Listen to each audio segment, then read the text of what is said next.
ก็บ่ได้เป็นน้ำข้าพเจ้าเพราะว่ารายชื่อที่ส่งไปนั่นตามบทรายงานที่ข้าพเจ้าเป็นผู้ส่งให้ทางการนำตามเอกสารเบื้องต้นก็ยังได้ครบทั้ง17คนส่วนผู้ที่มาน้ำหลังข้าพเจ้าก็ได้ส่งรายชื่อ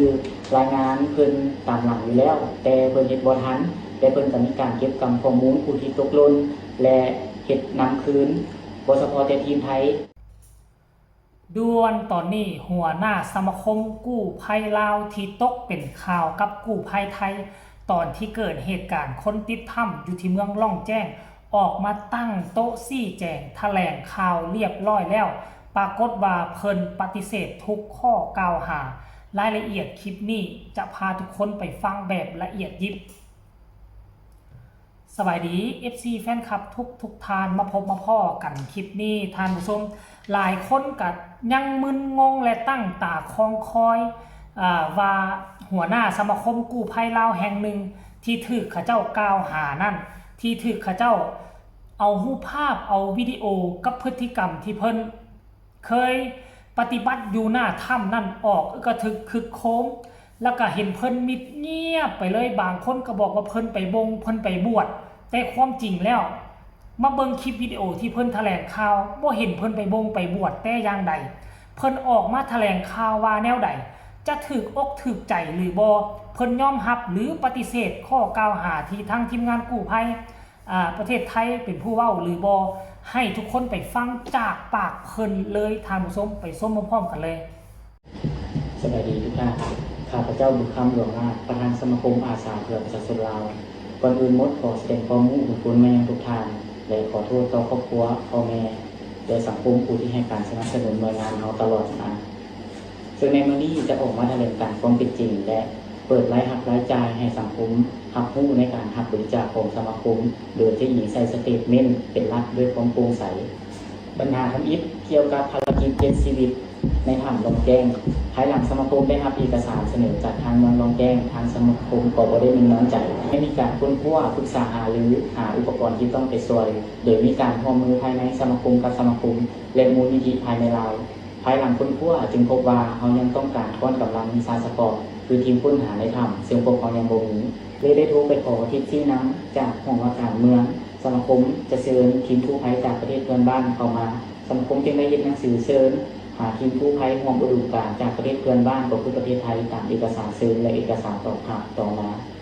ได้ส่งเอกสารเชิญฉบับที่2ให้ทางเมืองลองแจ้งจำนวนคนและอุปกรณ์ที่จะเข้าไปช่วยเหลือโดยเดินทางในวันที่23นี้แม่กู้ภัยจริงใจออกเดินทางก่อนโดยสมาคมจะให้งบประมาณในการไปจัดซื้อเครื่องอยู่ครัวกินเพื่อให้ทีมดังกล่าวไปกัดเกี่ยวไปถ่ายและจะออกเดินทางพร้อมกับทีมไทยในวันที่24อีกเกี่ยวหนึ่งภายหลังฮอดถึงหน้างานพวกเขาก็ได้ร่วมประชุมแผนการ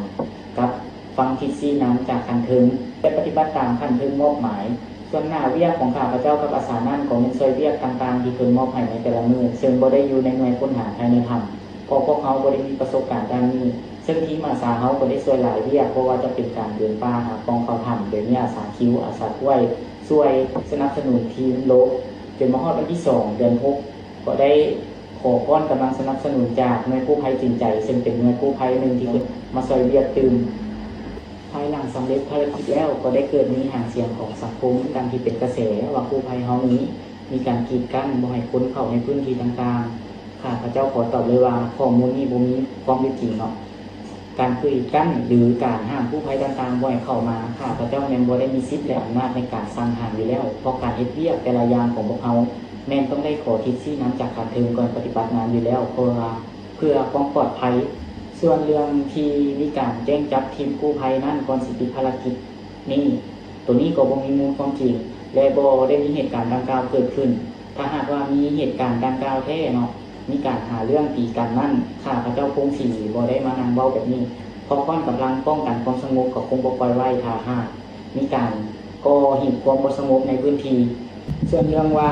เคลมผลงานนำรูปของคนอื่นมาลงเอาผลงานตัวเองคลิปแต่ละคลิปข้าพเจ้าเป็นผู้ถ่ายเองในการประชุมในการเฮ็ดเวียกการรายงานข่าวต่างๆในพวกเขาถ่ายและเก็บข้อมูลพิมพ์ข่าวทั้งหมดลงเองในแต่แผนเวียกแต่ละมื้อเฮาก็ได้ร่วมประชุมกับการนำบันเทิงเพื่อให้รับรู้หน้าเวียกข ของตนเองในแต่ละมื้อส่วนการเล่นเกมนั้นข้าพเจ้าในเวลานั้นก็บ่ได้มีหน้าเวียกซึ่งเป็นเวลาพักผ่อนก็ได้เล่นเกมผ่อนคลายตามที่เห็นในคลิปเหตุการณ์ทำเวลานั้นก็เป็นปกติตามคลิปส่วนที่มีสภาพจนต้องส่งคนเจ็บขึ้นยนต์ไปเป็นผัวนั่นเป็นเหตุการณ์ในมือต่อมาข้าพเจ้าได้จัดโทรศัพท์ถ่ายรูปแท้จริงโทรศัพท์หาการนำและก็แจ้งเหตุสภาพเพื่อให้การเตรียมความพร้อมด้านเทิงให้ส่งก้อนกำลังลำเลียงขนส่งต่างๆให้ขึ้นมาเพื่อจะลำเลียงคนประสบภัยนั้น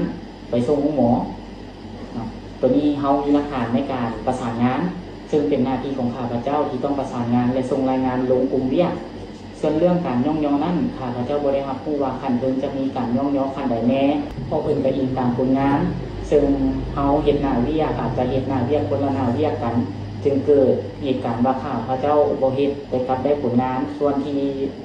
ผู้เฮ็ดผัดบ่ได้ก็บ่ได้เป็นน้ำข้าพเจ้าเพราะว่ารายชื่อที่ส่งไปนั้นตามบทรายงานที่ข้าพเจ้าเป็นผู้ส่ง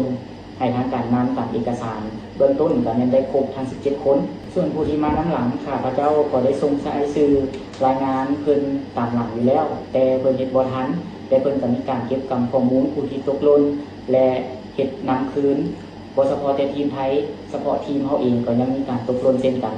แล้วก็การที่6เรื่องการเปิดรับบริจาคสมาคมเฮาผ่านมาในบ่ได้ปฏิบัติหน้าเวียกเพียงหน้าเวียกเดียวหรือเพียงการไปช่วยทำเบื้องต้นกู้ภัยอยู่ทางเมืองปักเมืองก็มีการช่วยเหลือเป็นปกติเน้นค่าอาบศพคนทุกข์ยากเป็นปกติของหน่วยงานและก็นำใช้บัญชีกลางบัญชีสมาคมเป็นการระดมทุนบ่ได้เคยฝากบัญชีส่วนตัวส่วนการรับบริจาคในการไปช่วยเหลือคนในถ้ำนั้นมาช่วยเหลือครอบครัวในคนในถ้ำนั้นพวกเขาบ่ได้เปิดรับพวกเขามีไทม์ไลน์ในการระดมทุนหาผู้ที่อยากสมทบทุนช่วยเหลือเรียกงานเฉพาะสมาคมรายจ่ายเฉพาะสมาคมเฮาเท่านั้นส่วนผู้ที่ติดต่อมาอยากมอบเงินช่วยเหลือภารกิจส่วนใหญ่เฮาแม่นให้มอบให้ทางการนั้นนอกจากว่าผู้บริจาคนั้นอยากสนับสนุนกู้ภัยลาวสมาคมลาวซึ่งก็มีทีมงานหนึ่งเนาะที่มามอบให้กู้ภัยลาวเฮาจำนวน3หน่วยงานมูลค่า9,999,000 กีบซึ่งเฮาก็แบ่งออก3หน่วยตามจุดประสงค์ของเพิ่นจุดประสงค์ของเพิ่นแม่นมอบให้3หน่วยงานที่ปฏิบัติหน้าเรียกตัวจริงเนาะก็มีหน่วยกู้ภัยสายใจลาวสมาคมใจถึงใจแล้วก็หน่วยกู้ภัยเมืองปักเมืองตกหน่วยงานละ3,300,000 กีบส่วนที่สังคมอยากเห็นรายรับรายจ่ายของสมาคมเฮาในมื้อนี้ทางสมาคมเฮาก็แม่นได้นำสเตทเมนต์ออกมาเผยแพร่ถึงรายรับรายจ่ายการเคลื่อนไหวเรียกงานพันมาของสมาคมย้อนหลัง1 เดือนนับตั้งแต่เดือน5ถึงฮอดวันที่6เดือน6มื้อจบภารกิจและเฮายังบ่ได้เพียงแต่จะมาเปิดให้สังคมเห็นและรับรู้เฮาต้องได้เฮ็ดบทรายงานถึงคณะจัดตั้งศูนย์การค้าเรื่องรายรับรายจ่ายถึงสเตทเมนต์ให้คณะจัดตั้งศูนย์การค้าเป็นผู้ตรวจสอบประจำอยู่แล้วเพื่อต่อทะเบียนสมาคมและเพื่อความโปร่งใสของหน่วยงานจะบ่ได้มีเพียงตัวเลขพวกเขายังมีสเตทเมนต์พร้อมกับรายรับรายจ่ายเบิกจ่ายแต่ละอันเป็นต้นการช่วยเหลือสังคมว่ามีจักกรณีจ่ายน้ำมันเท่าใดค่าปรุงสุกทุกอย่างอนาถามีจักเคสค่าน้ำค่าไฟซึ่งตัวนี้ต้อง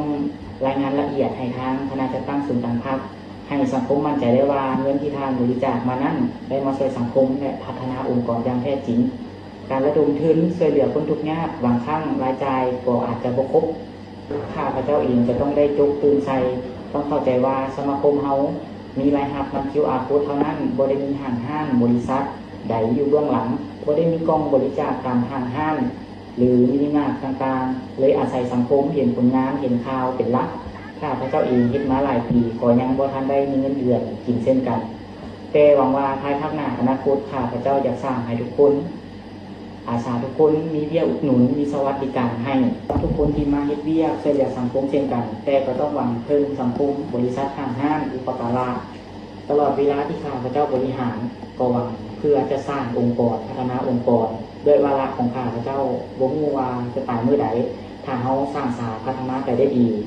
แม้แต่ตายไปผู้ใหม่มาบริหารสมาคมต่อจากข้าพเจ้าก็จะได้จารึกได้ว่าผู้ใดคือเป็นผู้นำพาสร้างคอยมีมาฮอดทุกมื้อนี้ข้าพเจ้าหวังเพื่อสิ่งนี้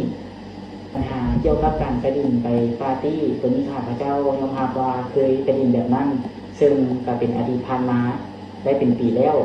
บ่แม่นว่าหาจะไปแบบนั้นทุกคนล้วนแต่มีอดีตการ